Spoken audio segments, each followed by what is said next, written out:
오늘 우리에게 주신 하나님의 말씀은 출애굽기 33장 우리 18절에서 23절입니다. 출애굽기 33장 우리 18절에서 23절입니다. 자, 우리 다 함께 찾으셔서요. 제가 한 절 읽고 여러분들이 한 절 읽고 이렇게 한 절씩 서로 교독하시면서 하나님의 말씀 봉독해 올리도록 하겠습니다. 제가 먼저 18절 봉독해 올리겠습니다. 모세가 이르되 원하건대 주의 영광을 내게 보이소서. 19절 여러분, 여호와께서 이르시되 내가 내 모든 선한 것을 내 앞으로 지나가게 하고 여호와의 이름을 내 앞에 선포하리라. 나는 은혜 베풀 자에게 은혜를 베풀고 궁휼히 여길 자에게 궁휼을 베푸느니라. 또 이르시되 내가 내 얼굴을 보지 못하리니 나를 보고 살 자가 없음이니라. 여호와께서 또 이르시기를 보라, 내 곁에 한 장소가 있으니 너는 그 반석 위에 서라. 내 영광이 지나갈 때에 내가 너를 반석 틈에 두고 내가 지나도록 내 손으로 너를 덮었다가 손을 거두리니 내가 내 등을 볼 것이요 얼굴은 보지 못하리라. 아멘. 모세가 하나님 가운데 이렇게 간구합니다. 주의 영광을 내게 보이소서. 저는 이 간구가 어찌나 감동이 되었던지 청년 시절을 지나 또 사역자가 되었을 때에도 이와 같은 이 모세가 간구했던 하나님의 영광을 보기를 소망했습니다. 그래서 저의 사역 안에 늘 이렇게 기도했던 것 같아요. 하나님, 제게 주의 영광을 보여주시옵소서. 자, 그러다 보니까요, 사역 가운데 제가 늘 외쳤던 그 구호가 주의 영광의 끝자락을 보게 하소서. 이게 제 사역의 구호였어요.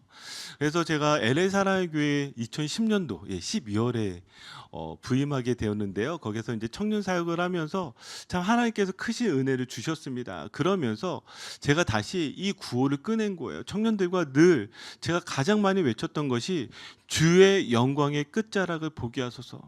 하나님, 이 LA라는 이 도시에, 한인타운이라는 이 도시에 주의 영광을 보길 원합니다. 주의 영광의 그 끝자락, 정말 그 흔적이라도 볼 수 있게 하여 주소서. 정말 그러면서요, 얼마나 열정적으로 복음을 전하였는지 모릅니다. 하나님께서 저희 청년들이 부흥이 일어나기 시작했고요, 저에게 소망을 두었던 그 캠퍼스마다 이 캠퍼스 모임들이 개척되기 시작했습니다. 그래서 5개의 캠퍼스가 개척이 되었어요. 그러면서 제 안에 마지막 소원이 하나가 있었는데 그것이 무엇이었냐면, 한인타운 가시면 CGV 마당몰 아시나요? 제가 거기에서 청년 집회하는 게 제 목표였어요. 그리고 이거는 저희 LA 사랑교회 아무도 모릅니다. 제 안에 제가 늘 기도했던 제목이었는데, 그리고 CGV에서 영화관을 빌려서 거기에서 주중에 청년부 예배를 드리는 것이 제 목표였습니다. 캠퍼스가 끊임없이 부흥하고 있었고 제 안에 이런 소망이 있었기 때문에 몇 사람을 두고 같이 제 소망을 이야기하고 비전을 이야기하고 우리가 해보자. 이곳 가운데 한번 처음으로 저 마당물 가운데 우리 청년 집회를 열고 저 영화관을 빌려서 그곳에서 매 주마다 우리 한번 이곳에서 한번 예배를 드려보자. 그러면서 준비하기 시작했습니다. 그리고 펀드를 모으기 시작했고요. 실제로 그 CGV를 주관하는 사람을 만나기로 미팅 데이트도 잡기도 했고요. 그러면서 이 계획들이 하나 잘 이루어진다고 생각했습니다. 자, 어떻게 되었을까요? 잘 된다고 생각했는데 모든 것이 한 번에 다 무너지기 시작했습니다. 저는 될 줄 알았거든요. 그 CGV 담당자 그리고 마당몰 주관하는 매니저를 만나면서 이야기를 했는데요. 제가 생각한 것보다 액수가 너무 컸고요. 그리고 교회 모임이 이곳에서 영화관에서 한다는 것에 대해서 부정적인 반응이 일어나기 시작했습니다. 그뿐만이 아니라 그때 제가 너무 아팠어요. 갑자기 아프기 시작하는데 어떻게 아프기 시작했냐면, 숨이 쉬어지지 않고요, 소화가 되지 않고요, 그리고 사람 앞에 서는 것이 두렵고요. 그러면서 그런 시간들, 그러면서 모든 것 제가 바라봤던 주의 영광의 끝자락, 이제 조금만 더 하면 진짜 여기에서 뭔가 일어날 것 같은데, 정말 여기에서 이 LA에서 이 한인타운에서 정말 처음으로 무언가 일어날 것 같은데 그 순간에 제가 꺾여버린 거예요. 그러면서 한 8개월간을 제가 너무나 힘들어했습니다. 좌절한 거예요. 저는 여기에서 제가 그렇게 소망했던 주의 영광의 끝자락을 보았을까요? 보지 못했을까요? 저는 못 보았습니다. 좌절했어요. 하나님, 제가 제 삶을 하나님 가운데 드렸고 하나님을 향해서 달려왔는데 하나님, 지금 마치 이 영광을 보여줄 수 있는 것처럼 저를 여기까지 끌고 오셨는데 왜 여기서 저를 무너뜨리십니까? 이게 너무나 힘들어했던 시간들이었습니다. 근데요, 제가 한 가지를 알게 됐어요.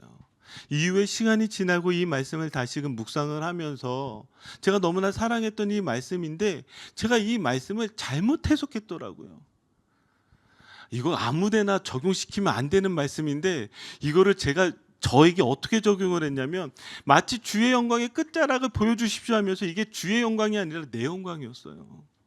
내 영광이요. 하나님, 저 이 정도 할 수 있잖아요. 하나님, 저 이만큼 할 수 있잖아요. 그거 보여주고 싶었던 저의 욕심이 더 가득했던 주의 영광이 아니라 내 영광이었다는 사실이죠. 그러면 여기 본문에 나와 있는 이 말씀, 모세가 그렇게 간구하고 있는 이 말씀이 어떤 의미가 있는지 우리 한번 그 말씀의 의미를 찾아가 보도록 하겠습니다. 자, 모세가 하나님께 영광을 보여달라고 하는 것은요, 구체적으로 다시 해석하자면 하나님의 모습을 보고 싶다라는 말입니다. 기억하시죠?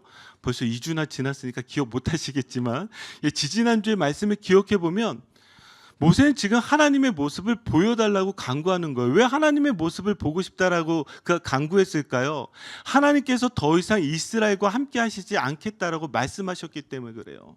저 가나안 땅에 이스라엘을 보내주시겠다고 말씀하시지만 나는 더 이상 너희와 함께 올라가지 않겠다.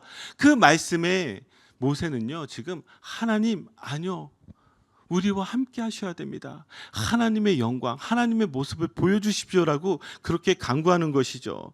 자, 그가 그렇게 간구할 수 있었던 이유가 무엇이냐면요. 자, 2주 전에 제가 그 세 가지를 말씀을 드렸었는데 그 세 가지가 무엇이었냐면 첫째가 모세가 이렇게 하나님께 간구하는 거예요. 하나님, 함께 해주시겠다라고 약속하셨어요. 기억하세요? 예. 기억 안 하시면 지금 들으시면 돼요. 자, 둘째가 하나님께서 이름으로도 알고 계시다라고 말씀해 주시지 않았습니까? 자, 셋째가 무엇이냐면 주의 목전에서 은총을 입었기 때문에 그가 하나님 가운데 이렇게 구할 수 있었던 거예요. 자, 그러면 그가 구하고 있는 이 영광, 하나님의 모습을 보여달라고 하고 있는 이 간구에 하나님께서 무엇을 말씀하신지 한번 보도록 하겠습니다. 자, 이제 19절 말씀을 읽을 텐데요. 자, 하나님의 모습을 보려면, 하나님의 영광을 보려면 그 앞에 이 두 가지가 해결이 돼야 됩니다. 그게 무엇인지 한번 19절 말씀 읽으시면서 보도록 하겠습니다. 우리 같이 하나님의 말씀 읽겠습니다. 여호와께서 이르시되 내가 내 모든 선한 것을 내 앞으로 지나가게 하고 여호와의 이름을 내 앞에 선포하리라. 나는 은혜 베풀 자에게 은혜를 베풀고 궁유를 여길 자에게 궁유를 베푸느니라. 아멘.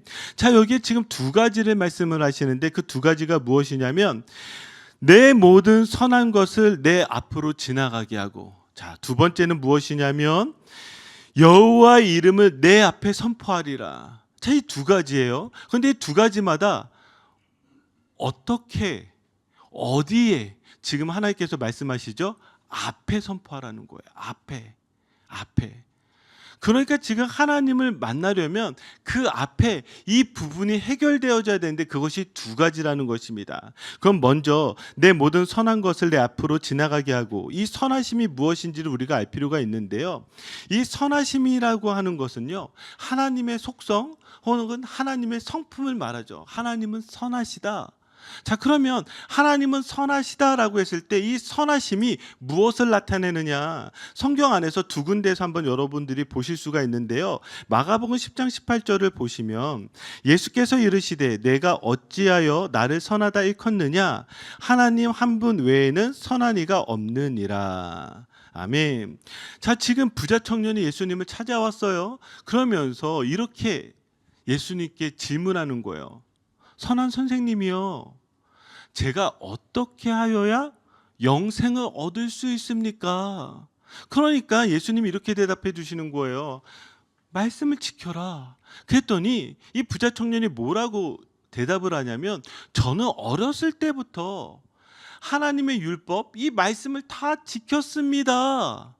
그렇게 대답을 하는 거예요. 자, 그러니까 예수님이 그렇다고 한다면 너가 가진 것을 가난한 사람들에게 나눠주고 나를 쫓아와라 하니까 이 부자 청년이 근심하면서 돌아갔어요. 자, 그때 여기에 등장하고 있는 것이 무엇이냐면 예수님이 이런 대답을 하세요. 내가 어찌하여 나를 선하다 일컫느냐. 자, 선한 분은 누구밖에 없다고요? 하나님밖에 없다는 거예요. 그러면 이 선한 하나님이라고 예수님께서 대답하시는 이유는 무엇일까요? 이 부자 청년이 이야기하듯이 영생을 얻기 위한 방법에 지금 무엇밖에 없다라고 말씀하시는 것과 같아요. 하나님의 선하심밖에 없다는 거예요. 하나님이 선하시기 때문에 너를 구원하시는 거지, 너가 열심을 내었기 때문에 너를 구원하는 것이 아니야. 예수님이 이렇게 대답해 주는 것과 똑같은 거예요. 그러면 우리가 하나님을 만날 때에 무엇이 우리 가운데 전제되어져요? 하나님의 선하심이 전제되지 않고서는 누구도 하나님을 만날 수가 없는 거예요. 하나님의 선하심이 있지 않고서는 누구도 구원받을 수 없는 거예요. 지금 선하심에는 그런 의미가 있는 것이죠. 또 볼까요? 시편 27편 13절입니다. 자, 우리 한번 같이 읽어볼까요? 시작. 내가 산자들의 땅에서 여호와의 선하심을 보게 될 줄 확실히 믿었도다. 아멘. 지금 여호와의 선하심을 보게 될 줄 믿었도다 그래. 그러면 이 선하심이 어떤 말씀이에요? 11절에 나온 거예요. 11절에 여호와여 주의 도를 내게 가르치시고 내 원수를 생각하셔서 평탄한 길로 나를 인도하소서. 이 하나님께서 하나님의 말씀을 가르치시고 뭐 했다는 거예요? 평탄한 길로 만들어 주셨다는 거예요. 평탄한 길. 즉 하나님 앞에 나올 때 하나님께서 선하시지 않으면, 그래서 하나님이 그 구원의 길을, 그 길을 평탄하게 만들어 주지 않으면 누구도 무엇이에요? 하나님 앞에 나올 수 없다라는 그것을 우리에게 말씀하고 있는 것입니다. 자, 그러면 두 번째로 또 무엇을 선포하라고 말씀하셨죠? 여호와의 이름을 내 앞에 선포하라. 그렇게 말씀하셨습니다. 자, 그러면 하나님의 이름을 내 앞에 먼저 선포하라고 말씀하시는 것은 우리가 앞서서 계속 우리 출애굽기 말씀을 통해서 배워왔어요. 자, 출애굽기에서 하나님이 가장 중요하게 생각했던 건 무엇이냐면 하나님의 이름이에요. 그래서 하나님께서 친히 그 이름을 가르쳐 주셨죠. 여호와 하나님. 그래서 그 여호와 하나님의 이름을 앞에 두라는 거예요. 그럼 여호와는 어떤 의미예요? 구원의 하나님이에요. 그 약속을 이루시는 구원의 하나님, 그 이름을 앞에 두라는 거예요. 그러면 우리는 두 가지를 지금 배우게 돼요. 우리가 하나님의 영광을 보려면 내가 지금 어떤 자격, 어떤 조건, 그런 것들이 아니라 하나님께서 이것을 먼저 앞에 두게 해주셔야 돼요. 그게 무엇이에요? 하나님의 선하심이고 하나님의 이름이라는 거예요. 이것이 동일하게 우리에게도 예수 그리스도로 드러나고 나타나셨죠. 그래서 우리에게 예수님께서 뭐라고 말씀하시냐면 무엇을 구하든지 누구의 이름으로 구하라? 예수 그리스도의 이름으로 구해라. 그리하면 내가 행하리니. 요한복음 14장에 그렇게 말씀하셨잖아요. 아니요, 또 다른 부분도 볼까요? 사도행전 3장 6절, 우리 골로새서 3장 17절을 보시면 베드로가 이르되 은과 금은 내게 없거니와 내게 있는 이것을 내게 주노니 무슨 이름으로? 나사렛 예수 그리스도의 이름으로 일어나 걸으라 하고. 자, 골로새서 3장 17절, 또 무엇을 하든지 말해나 일해나 누구의 이름으로 하고? 다 주 예수의 이름으로 하고 그를 힘입어 하나님 아버지께 감사하라. 그러니까 우리의 삶에서도요, 우리가 하나님의 영광을 보고 싶으시다면 늘 무엇을 앞에 두어야 되겠어요? 동일하게 예수 그리스도의 이름을 앞에 두는 삶을 살아야 되는 거예요.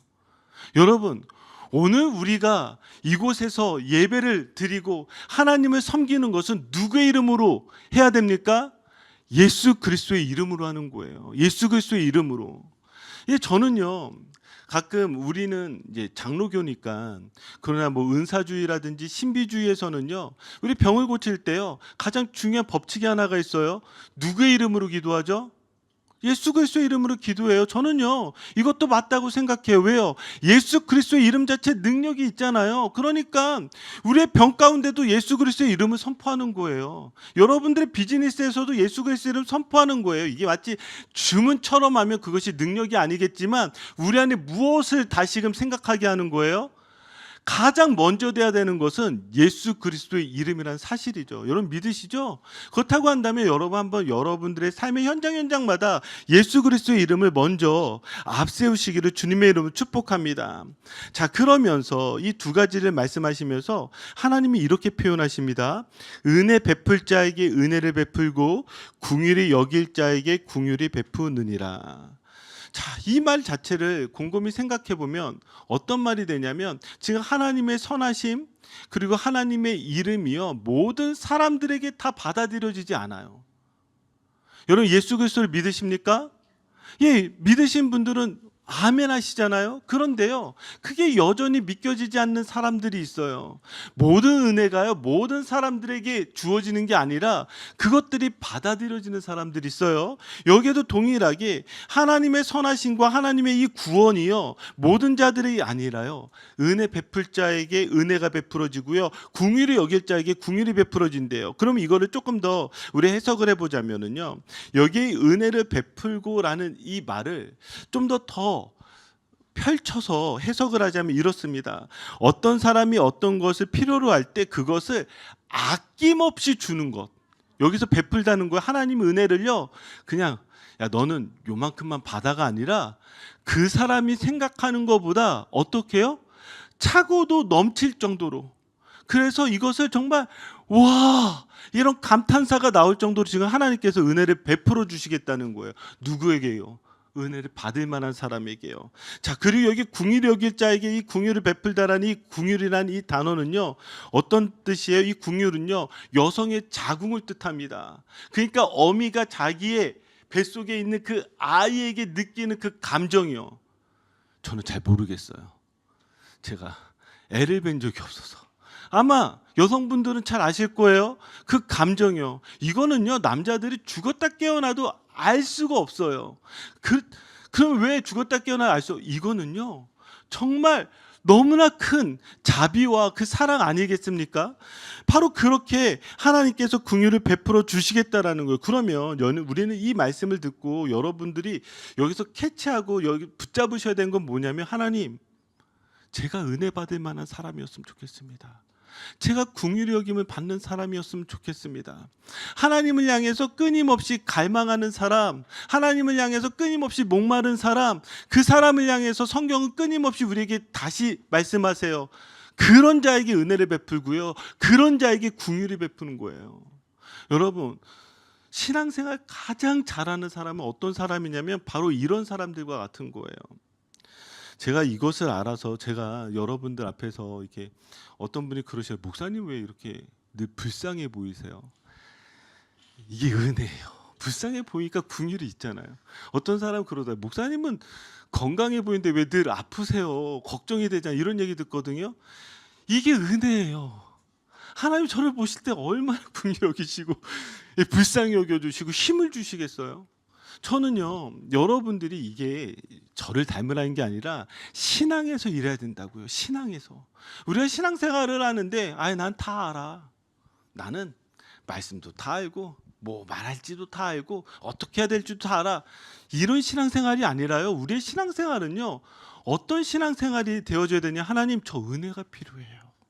저 긍휼이 필요해요. 그러면 이런 자들에게 하나님께서 어떻게 주시겠다고요?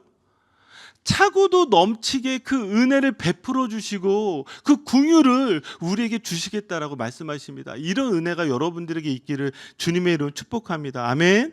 자, 그러면 하나님이 왜 하나님의 영광을, 하나님의 모습을 보는데 하나님의 선하심과 그리고 하나님의 구원의 이름이 앞에 있어야 되는지를 다시 말씀해 주신 게 그게 20절이에요. 자, 우리 같이 읽겠습니다. 또 이르시되 내가 내 얼굴을 보지 못하리니 나를 보고 살 자가 없음이니라. 아멘. 왜 이 앞에 이것이 해결되어져야 되냐면 어느 누구도 하나님을 보고 살 사람이 없습니다. 살 자가 없다는 거예요. 그런데 이 얼굴을 보고라는 이 단어가요, 얼마나 안타까운 단어냐면 하나님께서 우리를 창조하셨을 때 어떻게 창조하셨을까요? 하나님의 얼굴을 볼 수 있는 존재로 창조하셨단 말이에요. 에덴 동산 안에서 하나님 안에서 함께 거하며 늘 하나님의 얼굴을 마주보며 뭐예요? 살 수 있게 만들어진 존재인데 지금 어떻게 된 거예요? 죄는요, 하나님의 얼굴을 볼 수 없게 뭐예요? 만들어 버린 거예요.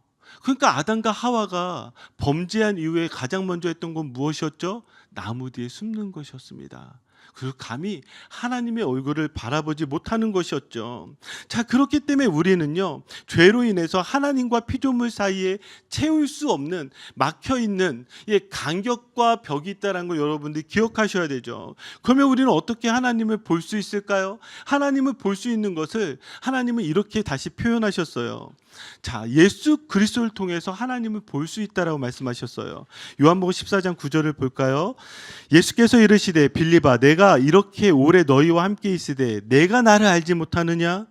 나를 본 자는 아버지를 보았거늘 어찌하여 아버지를 보이나 하느냐? 그러니까 예수님이 뭐라고 말씀하세요? 나를 본 자가 아버지를 보았다는 거예요. 그런데 빌립에게 뭐라고 얘기해요? 그러면서 너는 어떻게 아버지를 보여달라고 말하느냐? 그렇게 말씀하시는 거예요. 골로새서 1장 15절에서도요. 그는, 여기서 이 그는 누구예요? 예수님이시죠. 보이지 아니하는 하나님의 형상이시요. 자, 하나님은요, 하나님을 볼 수 없는 우리에게 하나님을 볼 수 있게 해주셨는데 그게 누구냐? 바로 예수 그리스도예요. 그러니까 예수 그리스도를 만난 자는 하나님을 만난 자고, 예수 그리스도를 본 자는 하나님을 본 자고, 예수 그리스도의 말씀을 믿는 자는 하나님의 말씀을 믿는 자가 되어지는 것이죠. 자, 이 부분은 뒤에 좀 더 연결이 되어지는데, 자, 하나님께서 이제 자신을 보고는 살 자가 없다라고 말씀하시면서 21절에 뭐라고 어떻게 행하시는지 한번 보도록 하겠습니다. 21절 말씀 우리 같이 읽을게요. 여호와께서 또 이르시기를 보라 내 곁에 한 장소가 있으니 너는 그 반석 위에 서라. 아멘. 자, 이제 하나님께서 이 모세의 간구에 하나님의 모습을 보여주기로 하십니다. 자, 어떻게 해야 될까요? 자, 왜냐하면 모세가 하나님을 보면 죽잖아요. 그러니까 하나님이 여기에서 모세가 하나님을 볼 수 있도록 어떤 장치들을 하는데, 말씀을 보니까 뭐라고요? 내 곁에 한 장소가 있으니, 자, 그 장소가 무엇이죠? 반석입니다. 자, 하나님 곁에 있는 그 반석에 모세를 세우시는 거예요. 그리고 그곳에서 지금 하나님의 모습을 보여주는 것입니다. 여기 내 곁에라고 이렇게 번역이 되어져 있지만, 이 단어는요, 내 곁에도 되어 있지만 어떤 뜻도 되냐면 안에라는 뜻도 됩니다. 안에, 하나님 안에, 하나님의 어떤 품 속에 있는, 자, 그 반석에 지금 모세를 세우는 거예요. 그러면 이 반석이 무엇을 의미하는가? 자, 시편 95편 1절을 보니까 오라 우리가 여호와께 노래하며 우리의 무슨 반석? 구원의 반석. 예, 구약 성경 안에서는요, 끊임없이 이 반석을 뭐라고 표현하고 있냐면 우리를 보호하시고 우리를 지켜주시는 구원의 반석으로 그렇게 찬양하고 있어요. 자, 사무엘하 22장 우리 3절을 봐도 내가 피할 나의 반석이 하나님이시오 나의 방패시오 나의 구원의 뿌리시오 나의 높은 망대시오 그에게 피할 나의 피난처시오 나의 구원자시라. 나를 폭력에서 구원하셨도다. 여기에서도 구원을 나오잖아요. 그런데 자, 신약에 이르러서 고린도전서 10장 4절에서는요 반석을 뭐라고 표현하냐면 뭐라고요? 그 반석은 곧 누구시라? 그리스도시라. 그러니까 여기에서도 동일하게 지금 반석으로 숨기시는 이유는 무엇이냐면 그리스도 안에서 숨기시는 거예요. 그러면 지금 여러분 지금 오늘 설교를 들으면서 잘 기억하셔야 돼요. 제가 계속해서 어떤 것들을 지금 끄집어 나가고 있냐면 하나님의 영광을 보는데 그 앞에 두어야 될 것도 예수 그리스도였어요. 그렇죠? 그렇죠? 기억하시죠? 그리고 하나님을 봐야 되는데 하나님 누구를 통해서만 볼 수 있어요? 예수 그리스도를 통해서만 볼 수 있어요? 지금 하나님을 보는 현장에서 누구 안에 있어야 돼요? 누구 안에 있어야 돼요? 바로 예수 그리스도 안에 있어야 돼요. 그거 지금 보여주고 있는 거예요. 자, 계속해서 이 예수 그리스도가 등장을 하게 될 텐데 여러분들이 이것들을 기억하시면서 이 말씀들을 찾아가시기 바랍니다. 자, 22절 23절입니다. 자, 우리 같이 읽겠습니다. 내 영광이 지나갈 때에 내가 너를 반석 틈에 두고 내가 지나도록 내 손으로 너를 덮었다가 손을 거두리니 내가 내 등을 볼 것이요 얼굴은 보지 못하리라. 아멘. 이제 드디어 하나님께서 모세 앞에 나타나십니다. 그런데 모세가 하나님을 보면 죽잖아요. 그러니까 어떻게 하시죠? 그 반석에 숨겨두시고 하나님의 손으로 덮어두십니다. 하나님의 손으로 가려주세요. 그리고 하나님이 지나가시는 거예요. 자, 하나님이 지나가신 후에 그 다음에 손을 거두고요. 모세가 이제 하나님의 무엇을 보게 되죠? 하나님의 등을 보게 됩니다. 하나님의 얼굴을 보지 못해요. 하나님의 등을 보게 됩니다. 자, 그러면 하나님의 등을 본다라는 말은 어떤 말이 될까요? 자, 하나님의 등을 본다는 것은요, 하나님이 지금 내 앞에 계시다라는 거예요, 내 뒤에 계시다라는 거예요. 내 앞에 계시다라는 거예요. 모세는 내 앞에 계신 그 하나님의 모습을 보면서 큰 위로를 받았을 것입니다. 비록 등이지만 그가 큰 위로를 받을 수 있는 이유는 무엇일까요? 저 가나안 땅에 들어갈 때 하나님께서 앞서 행하시는 것이잖아요. 앞서가 주시는 거잖아요. 마치 우리 인생에서도 우리가 하나님의 등을 본다라는 것은 어떤 의미가 되냐면, 내가 갈 바를 모르는 내 인생길에서 하나님이 앞서가 주시는 거예요. 하나님이 앞서서 우리에게는 무엇을 보여주시고 계시는 거예요? 하나님의 영광의 그 흔적들을 하나하나 보여주는 것이죠. 그러니까 모세에게는요, 우리가 볼 때에는 등만 봐서 아쉬울 것 같지만 아니요, 모세에게는 큰 감동이 됐을 거예요. 그치? 하나님이 앞서가 주시지, 하나님이 앞서서 우리를 인도해 주시지, 그것이 큰 위로가 됐을 것입니다. 그런데 저는 이렇게도 해석이 되지만 우리가 여기에서 반드시 봐야 될 것은 무엇이냐면, 모세에게 왜 등만 보여주셨는지를 신약을 살아가고 있는 예수 그리스도를 믿는 우리에게는 좀 더 깊은 의미가 있습니다. 그럼 그 의미가 무엇이냐면, 저는 이렇게 해석을 했습니다. 성경은 모세가 본 이 영광을 다시 우리에게 완성되어서 나타나게 합니다. 노트에 없어요. 그냥 받아 적으시면 돼요. 갑자기 막 노트 찾으신 분들이 있어서 칸이 너무 많아서 제가 못 적었어요. 성경은 모세가 본 이 영광을 다시 우리에게 완성되어서 나타나게 합니다. 앞장서서 등을 보여주신 이유는 앞장서서 우리를 위한 구원의 역사를 이루시고 그리고 나서 그 영광을 보여주시기 위함입니다. 그리고 그 영광이 바로 예수 그리스도입니다. 무슨 말이냐면요, 모세는 지금 앞서가신 하나님의 영광, 즉 등만 보았지만 우리는요, 그 등만을 보는 것이 아니라 예수 그리스도로 말미암아 완전해진 하나님의 영광, 하나님의 모든 모습을 예수 그리스도를 통해서 본다라는 거예요. 모세는 지금 반쪽짜리 하나님의 모습을 보게 되었지만 우리는요, 온전한 하나님의 영광을 보게 된다는 거예요. 한번 말씀으로 찾아 들어볼까요? 요한복음 1장 14절입니다. 말씀이 육신이 되어 우리 가운데 거하심에 우리가 무엇을 봐요? 그의 영광을 보니 아버지의 독생자의 영광이요 은혜와 진리가 충만하더라. 여기에 지금 우리에게 말씀하고 계신 건 무엇이냐면, 모세는 하나님의 등만을 보지만 우리는 어떤 거요? 온전한 하나님의 영광 예수 그리스도를 보게 될 것이라고 말씀하고 있는 거예요. 예수 그리스도요. 그 예수 그리스도 안에 무엇이 충만해요? 은혜와 진리가 충만해요. 자, 요한복음 1장 17절 18절입니다. 율법은 모세로 말미암아 주어진 것이요. 지금 비교되어져서 나오죠. 은혜와 진리는 예수 그리스도로 말미암아 온 것이라. 본래 하나님을 본 사람이 없으되 아버지 품속에 있는 독생하신 하나님이 나타내셨느니라. 이 말씀 잠깐 가만히 놔둬보세요. 지금 이 장면이요, 어디로 해서 지금 끌고 나오고 있냐면, 모세 인생 가운데 최고의 영광의 순간이었던 그 하나님의 영광을 보는 그 장면을 가지고 나오면서, 모세가 하나님의 영광을 보았잖아요. 그런데 그가 본 영광도 완전하지 않았던 영광이에요. 그 완전하지 않았던 그 영광이 지금 오늘 이곳에서 예수 그리스도로 말미암아 완전하게 우리에게 나타나는 거예요. 여기 본래 하나님 을 본 사람이 없는데 어디에 있는? 아버지의 품속에 있는, 아까 제가 반석 이야기했죠. 하나님의 품속에 있는 그 반석, 그 예수 그리스도가요, 다시 우리 가운데 나타내어지는 거예요. 그러니까 모세는요, 지금 하나님이 무엇을 지금 보여주고 계신 거냐면, 모세에게 보여준 그 하나님의 영광이 동일하게 예수 그리스도를 믿는 사람들에게 말씀 가운데서 어떻게 나타나고 있는지를 요한복음 보여주고 계신 거예요. 자, 그런데요, 보세요. 요한복음 1장 11절 13절입니다. 이 말씀 우리 같이 읽겠습니다.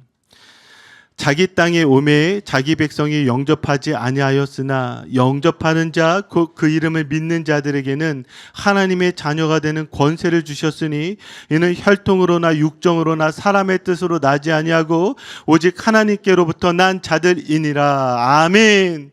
자, 예수 그리스도께서 영광으로 오셨지만 이 영광을 본 자들은 누구예요? 영접하는 자, 곧 그 이름을 믿는 자들에게는 하나님의 자녀가 되는 그 권세를 주셨어요. 그럼 누구만 이 영광을 알 수 있어요?